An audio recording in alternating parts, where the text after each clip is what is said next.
Welcome to the English with Kirsty podcast from www.englishwithkirsty.com. Here I'll be sharing with you tips, information and other learning resources so that you can improve your business English.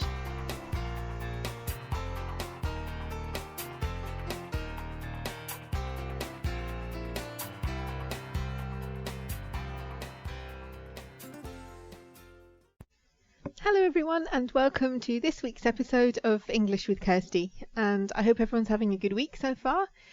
This episode is going to have three parts to it. Firstly, I'm going to give you some news, some update about something I'm doing with Facebook. Then I'm going to talk about the main topic for this week, which is idioms about horses. And then I'm going to answer a listener question and tell you where you can get more information. So first of all, the news. The news is that I now have a Facebook group for people who want to improve their business English. So some of you may already be familiar with the English with Kirsty Facebook page, which is at facebook.com/English with Kirsty, but I'm not talking about that now. I'm talking about a group. So you can come in and we have discussions, some little challenges, tasks. People can ask questions. It's not the same as training, because if you want specific training about something, then I have other options for people who want individual training. But this is more of a community group where people can talk and practice their English. And by talking, I mean writing. You can write, you can talk to the other members online, and hopefully it will just help everybody who wants to improve their English for work. So if you want to find out about that and how you can sign up, you can look for English with Kirsty on Facebook and then select the group or the page, whichever you're interested in, or both. Or you can go to the show notes page for this episode, which is www.englishwithkirsty.com/podcast/episode 33.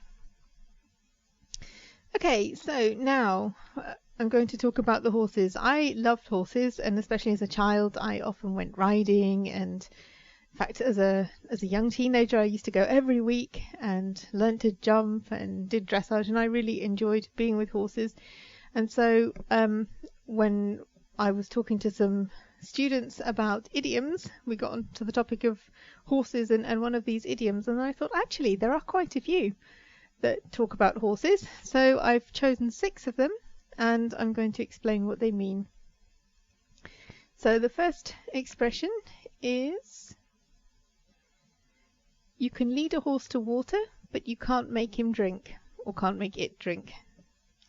And so this means that you may know what's good for somebody, may want to help somebody, and you can try to help them. You can give them the options, you can suggest what they should do, you can provide things for them, but ultimately it's their decision. And if they don't want to be helped or don't want to take your advice, it's really up to them. So you can, if you imagine the horse, you can lead him up to the stream to get a drink, but if he doesn't want to drink, then, well, he won't, because it's his decision.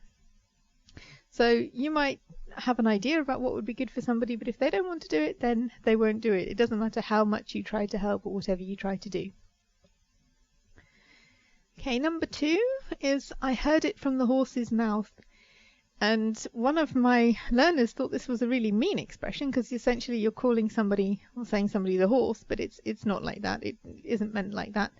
If you hear something from the horse's mouth, you hear it directly from the person who knows, or the person who has direct knowledge. So if somebody thinks something's a rumour, you can say, no, I heard it from the horse's mouth. This really is happening. So that if there's a rumour about the boss and people think, oh no, he's not leaving, you could say, yes, I heard it from the horse's mouth. I heard it from him himself. He said he's leaving. He's got a new job, that kind of thing. So you heard it directly from the source.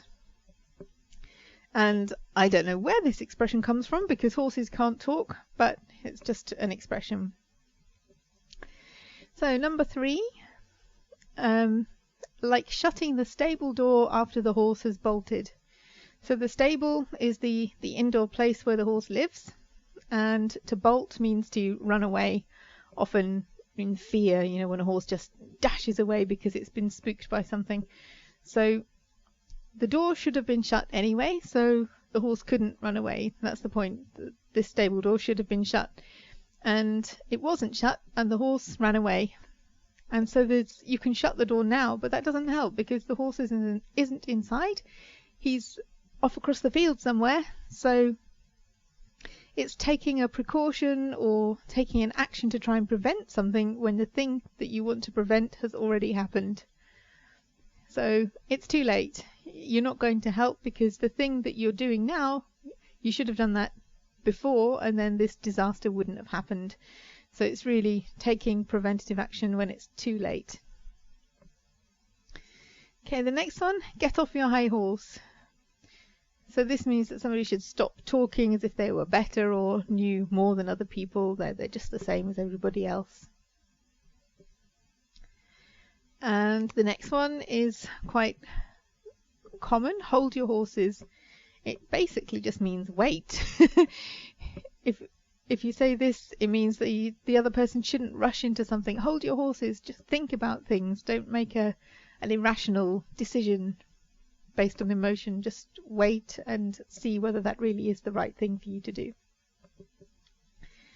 And the last one, eat like a horse. And horses aren't particularly greedy, but they can eat a lot. So if you eat like a horse, you always eat a lot of food. So if somebody eats like a horse, they've always got a big appetite and they can put away a lot of food. Okay, so those are the 6 horse expressions, and you can find them all on the show notes page, and I've listed them there. Okay, just before we finish, I got a listener question last week, so I want to answer that now. And it was from Harold, and he asked, when do you use, or which word should you use, between or among?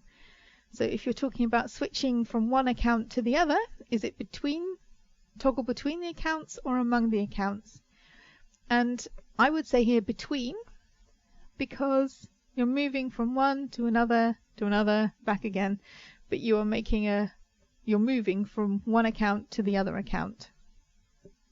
And these accounts are 2 quite separate things.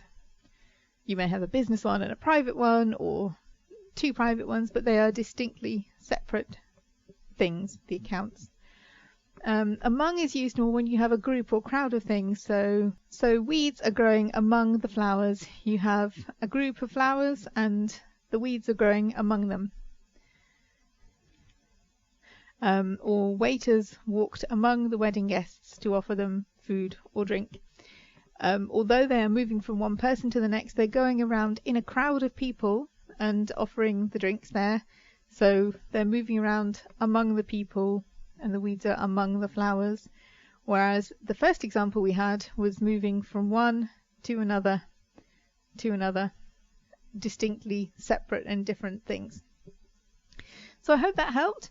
And if you have any questions that you want to ask about English or about words or about ways to learn or whatever you like, really, I'll try to answer it as long as it's about learning English and the English language.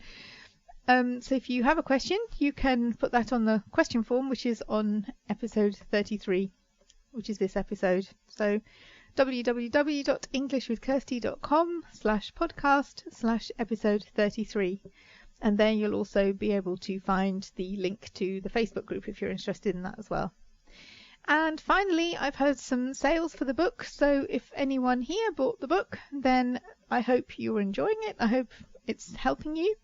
And if anyone is interested in buying the book, Feel Confident Using Your Business English, the link for that will also be on the show notes page. So I hope you enjoyed this episode and I hope you have a good week.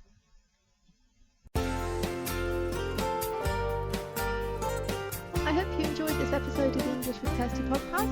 If you have any questions or comments, my email address is kirsty@englishwithkirsty.com, or you can go to www.englishwithkirsty.com/podcast, where you'll find information about the individual episodes.